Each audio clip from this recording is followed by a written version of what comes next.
हाँ तो भाई, कैसे हैं आप सभी? अच्छे हैं सभी? चलिए।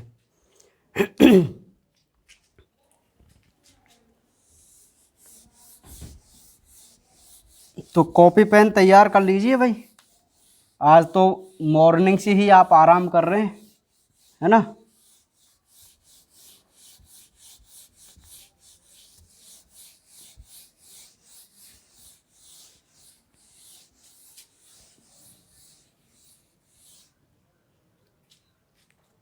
चैप्टर 2, जीव जगत का वर्गीकरण, है ना भाई?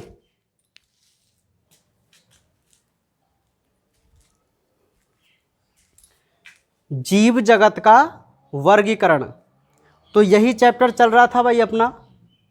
तो इस चैप्टर में कल जो हमने बात की थी ना, वो बहुत ज़्यादा इम्पोर्टेंट बात की थी भाई। क्या बात की थी कल हमने? पंच जगत पद्धति, है ना? तो पंच जगत पद्धति से हम, अच्छा आप मुझे एक बात बताओ, क्या आप पंच जगत पद्धति के बारे में समझ गए, है ना, कि क्या है पंच जगत पद्धति? एक बार मैं आपको फिर बता दूं, दोबारा से हल्का सा 1-2 मिनट रिवाइज करा देता हूं, ध्यान दीजिए। सबसे पहले हमारे एक वैज्ञानिक थे कैरोलस लीनियस, ठीक है? इन्होंने क्या किया, 2 जगत बनाए, एक था प्लांटी और एक था एनिमेलिया। ठीक है भाई, समझ में आ गई बात?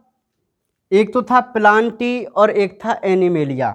ये किसने बनाए? लीनियस ने।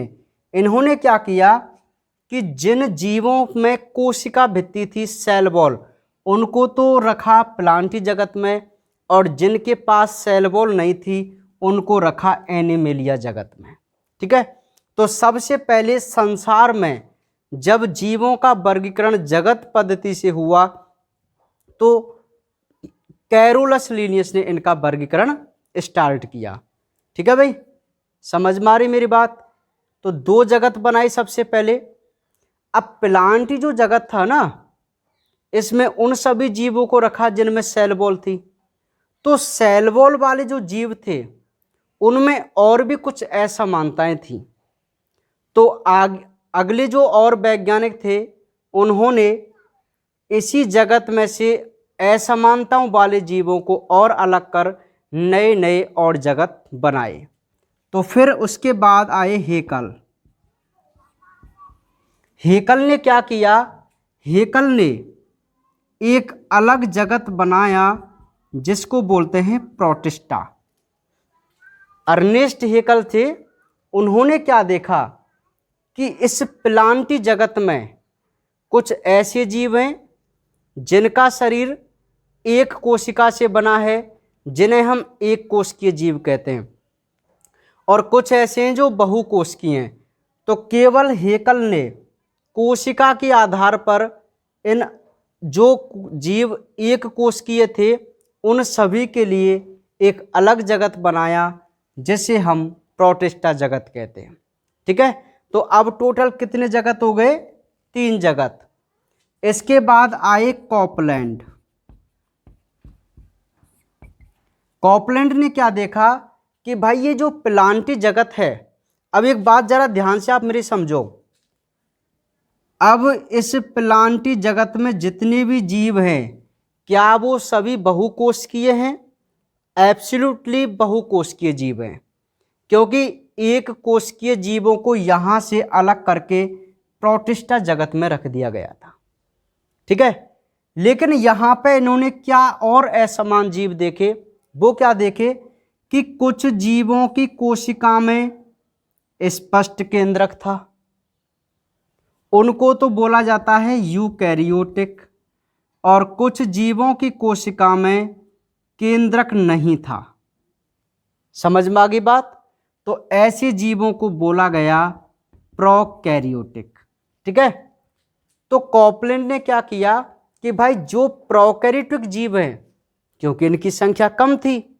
भाई जब एक लक्षण के बहुत ज़्यादा हों तो हम उन्हें तो उसी ग्रुप में रहने देते हैं ना, अलग किसको करते हैं, जो संख्या में कम हो। ठीक है, तो प्रोकैरियोटिक जो जीव थे उनको इन्होंने अलग किया कॉपलैंड ने, और एक अलग जगत बनाया जिसको कहते हैं मोनेरा जगत। कौन सा जगत भाई, मोनेरा जगत। मेरी बात समझ में आ रही है आपको, है ना, रिवाइज हो रहा है आपका कि आखिर किस प्रकार इन्होंने जगत बनाए। ये सारी चीज़ें ना आपको अपने माइंड में फिक्स रखनी है ना। तो कॉपलैंड ने कौन सा जगत बनाया, चौथा जगत बनाया जिसका क्या नाम है, मोनेरा। कैसे जीवों को इसमें सम्मिलित किया गया, बहुकोशिकीय प्रोकैरियोटिक, और इसमें एक कोशिकीय यूकैरियोटिक। ठीक है, केवल इस जगत में ही प्रोकैरियोटिक जीव थे। अब बाकी के जितने भी और जीव है ना वो सभी यूकैरियोटिक हैं। इसमें केवल एक कोशिकीय हैं और बाकी के जितने भी हैं वो सभी बहुकोशिकीय हैं। अंतर समझो केवल, बस यही था। अब नेक्स्ट आए RH व्हीटेकर। RH व्हीटेकर, इन्होंने क्या देखा कि अभी भी प्लांट जगत में से दो चीज तो निकाल दी, एक कोशिकीय जीवों को निकाल दिया, प्रोकैरियोटिक को निकाल दिया, फिर भी यहाँ पर क्या असमानताएं देखी कि एक जो कवक होती हैं, कवक, उनकी कोशिका भित्ति तो बनी हुई थी काइटिन की। अब इसके अलावा इसमें और जो रह गए थे, अब जो पेड़ पौधे ही बचे थे, केवल जीव जो थे वो तो बाहर निकल के आ गए, जंतु जैसे टाइप के। अब केवल कौन बचे, प्लांट ही प्लांट बचे। तो जो कवक थी उनकी कोशिका भित्ति काइटिन की बनी हुई थी और पादपों की कोशिका भित्ति वो सेलुलोज की बनी हुई थी। तो इसी आधार पर इन्होंने कवकों के लिए एक अलग जगत बनाया जिसे हम फंजाई जगत बोलते हैं। कौन सा जगत बोलते हैं, फंजाई जगत। तो इस प्रकार टोटल हमारे कितने जगत, 5 जगत। कितने जगत, 5 जगत जो प्रेजेंट टाइम में हैं, प्लांटी, एनिमेलिया, प्रोटिस्टा, मोनेरा और फंजाई। तो 5 जगत आप सभी को याद रह जाएंगे, इनके वैज्ञानिक, कि भाई आखिर किस वैज्ञानिक ने कौन सा जगत बनाया और उस जगत में किस प्रकार के जीव को रखा गया। ठीक है, चलिए, तो अब मैं आपको बता दूं, ये तो हमारी एक बेसिक नॉलेज की बात थी इस चैप्टर के अंतर्गत, जिसमें हमने अपने वर्गीकृत जो जगत थे उनके बारे में पढ़ा। अब मैं आपको बता दूं कि अब हमें प्रत्येक जगत को देखना है ना, कि भाई किस जगत में किस प्रकार के जीव थे, उनकी क्या लक्षण है, क्या संरचनाएं, क्या विशेषताएं। अर्थात मैं ये कहूँ हर जगत के बारे में अब हमें अध्ययन करके चलना है। ठीक है, तो सबसे पहला जगत, अब आप लगा लीजिए बीच में हेडिंग, हमारे सिलेबस में जो सबसे पहले बात की गई है वो की गई है मोनेरा जगत के बारे में। तो आप बीच में हेडिंग लगाएंगे मोनेरा जगत। क्या लगाएंगे, मोनेरा जगत। लगा ली हेडिंग। अब लिखिए इसमें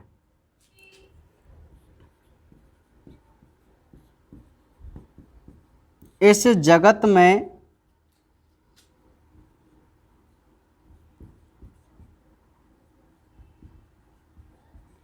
आर्कीबैक्टीरिया,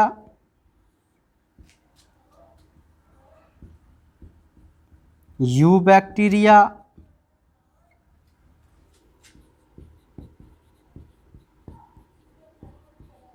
साइनोबैक्टीरिया,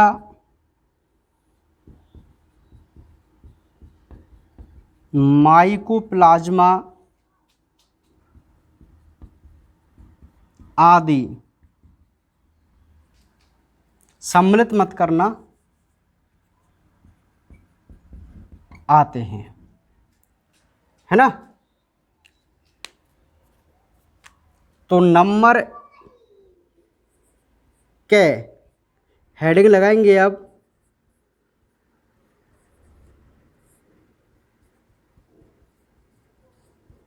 आर्ध बैक्टीरिया, जिसको इंग्लिश में बोला जाता है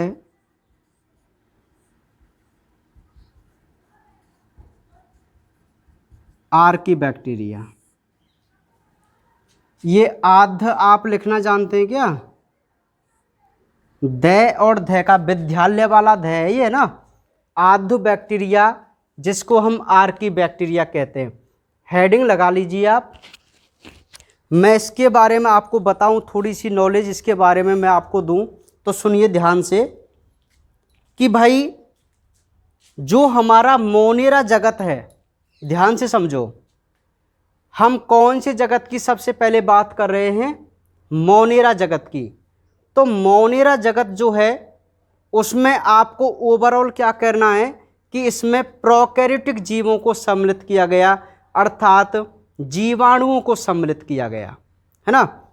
लेकिन जो जीवाणु जो होते हैं वो भी कई कैटेगरी के होते हैं। तो पूरे मोनेरा जगत में हमने 4 प्रकार के जीवाणु या जीवों को यहाँ पर सम्मिलित किया। वो कौन कौन से? एक तो आर्की बैक्टीरिया, एक यू बैक्टीरिया, एक साइनोबैक्टीरिया और एक माइकोप्लाज्मा। ठीक है, इन सभी को हमने इस मोनेरा जगत में सम्मिलित किया गया। ये सभी जीवाणु की कैटेगरी में आते हैं। क्लियर है बात? तो अब हम एक एक करके इनको पढ़ते हुए चल रहे हैं। तो सबसे पहले हम पढ़ रहे हैं आर्ध बैक्टीरिया, जिसको इंग्लिश में आर्की बैक्टीरिया के नाम से जाना जाता है ना। तो इसके बारे में कुछ पॉइंट हमें यहाँ पे लिखने, तो देखिए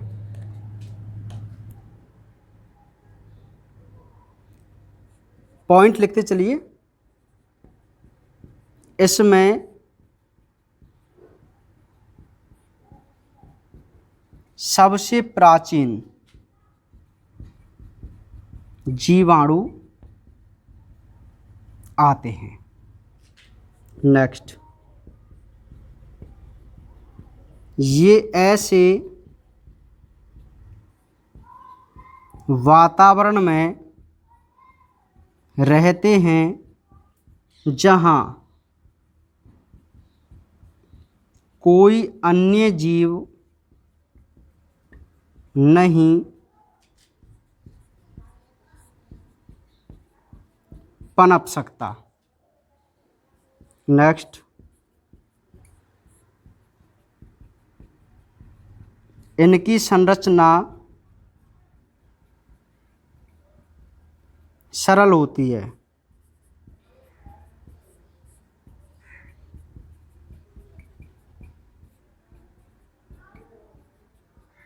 इनकी कोशिका भित्ति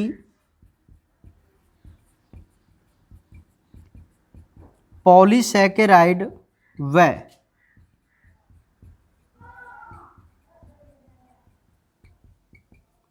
पॉलीपेप्टाइड की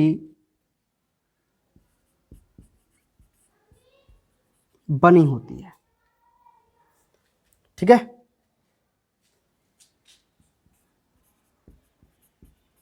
इसमें चलो यहीं तक आप लिखिए, यहाँ तक नोट कीजिए, फिर मैं अभी आपको बताऊंगा। फिर एक और इसमें पॉइंट लिखेंगे आगे, वो भी बहुत इंपॉर्टेंट है। यहां तक नोट कीजिए पहले, यहां तक।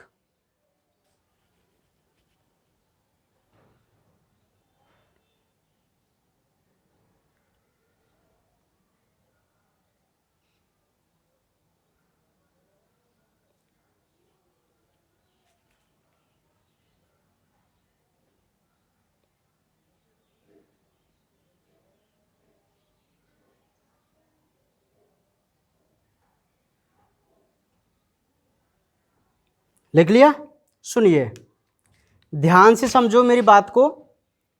हम मोनेरा जगत पढ़ रहे हैं और मोनेरा जगत में हमने क्या देखा कि जीवाणु को सम्मिलित किया जाता है। तो सबसे पहले जो है वो है आर्की बैक्टीरिया, जिसको आर्ध बैक्टीरिया भी कहा जाता है। अब मैं एक बात आपको बता दूं, आर्ध, जहां पर आर्ध शब्द मिल जाए समझ लेना प्राचीन। आद्य का मतलब होता है प्राचीन, सबसे पहला। ठीक है, आद्य का मतलब ये होता है। तो आद्य बैक्टीरिया मतलब प्राचीन जीवाणु। तो संसार में सबसे पहले जो जीवाणु थे उनको हम आद्य बैक्टीरिया बोलते हैं। ठीक है, सबसे प्राचीन जीवाणु हैं ये आद्य बैक्टीरिया। इनसे पहले कोई भी बैक्टीरिया हमारे संसार में नहीं था भाई, है ना। तो देखिए, इसमें सबसे प्राचीन जीवाणु आते। नेक्स्ट, इनकी ये सबसे अच्छी विशेषता होती है कि ये ऐसे वातावरण में रहते हैं जहां पर कोई अन्य जीवाणु भी नहीं पनप सकता। मैं जीव की तो बात भी नहीं करूं ना, तो कोई जीवाणु भी नहीं रह सकता। ऐसे वातावरण में ये रह सकते हैं। ठीक है, तो ये इनकी सबसे बड़ी विशेषता क्या होती है कि ये उस स्थान पर रहते हैं जहां कोई अन्य जीव नहीं रह सकता। मतलब सबसे कठिन परिस्थितियों में रहने वाले हमारे आर्की बैक्टीरिया होते हैं। नेक्स्ट, ये कोई खास बात नहीं है संरचना के बारे में। इनकी जो कोशिका भित्ति होती है वो पॉलीसैकेराइड और पॉलीपेप्टाइड की बनी हुई होती है। ठीक है, इतना लिख लिया। अब हम आगे और बात करते हैं इसके बारे में, इंपॉर्टेंट।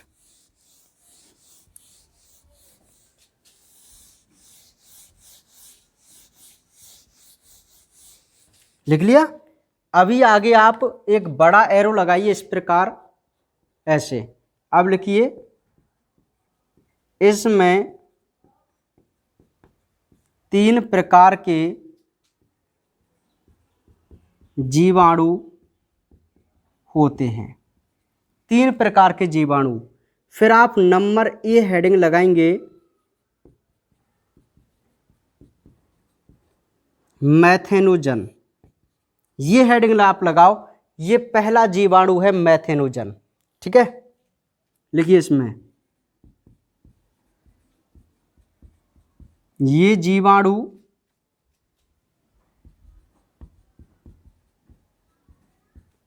मृतोपजीवी हैं जो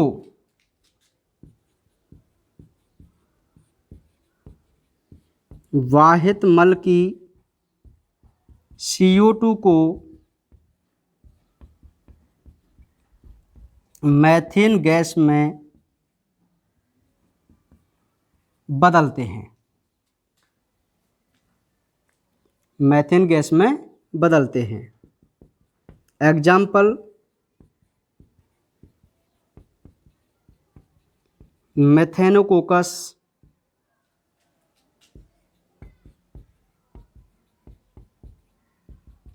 मेथेनोबैक्टीरियम,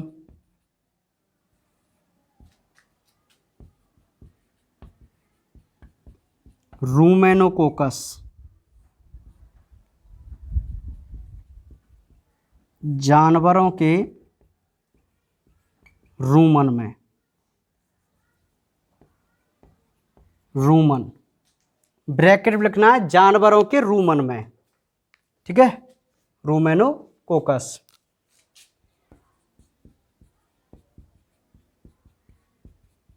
हेलोफिल्स, ये सेकंड है। ये अत्यधिक लवणीय जल में पाए जाते हैं। Example, hello bacterium. सी है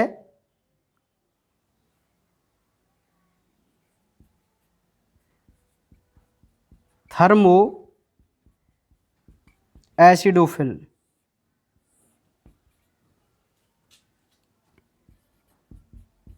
ये जीवाणु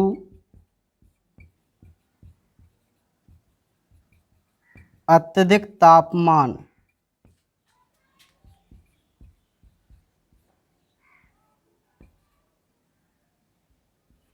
पर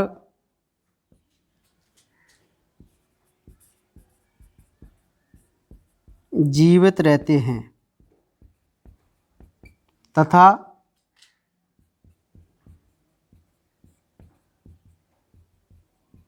गंधक के झरने पर भी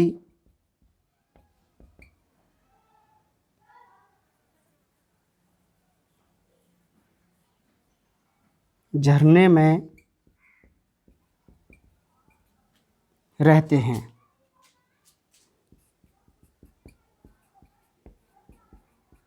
सल्फोलोबस और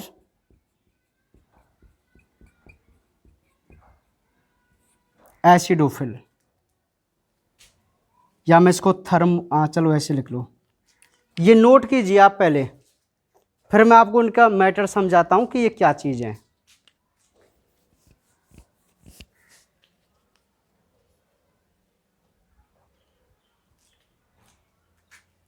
ठीक है, इसका दूसरा नाम ना आप एसिडोफिल का एसिडोथर्मस भी कर सकते हैं, जो मैंने एग्जाम्पल लिखा है एसिडोथर्मस है। नोट कीजिए पहले आप तीनों को।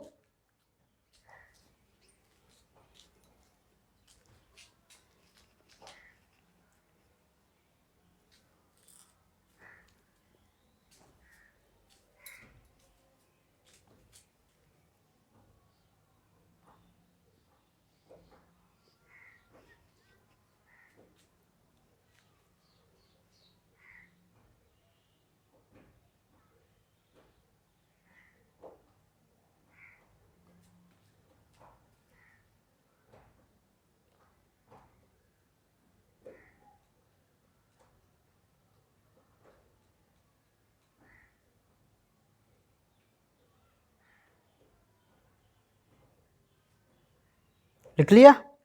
सुनिए अब ध्यानपूर्वक आप सुनिए। हम मोनेरा जगत की बात कर रहे हैं और मोनेरा जगत में सबसे पहले हम पढ़ रहे हैं आर्कीबैक्टीरिया।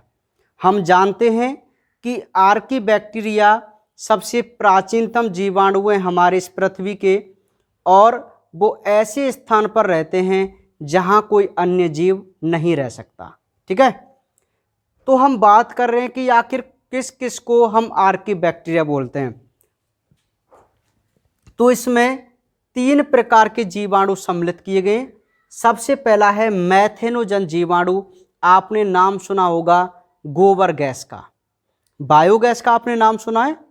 तो बायोगैस को बनाने वाला जो जीवाणु है, 10th में आप पढ़ चुके हैं शायद, बायोगैस को बनाने वाला जो जीवाणु है उसको हम मैथेनोजन जीवाणु कहते हैं ना। तो वह एक प्रकार का आर्कीबैक्टीरिया है। ठीक है, ये अवायवीय श्वसन करते हैं ना, ध्यान दीजिए।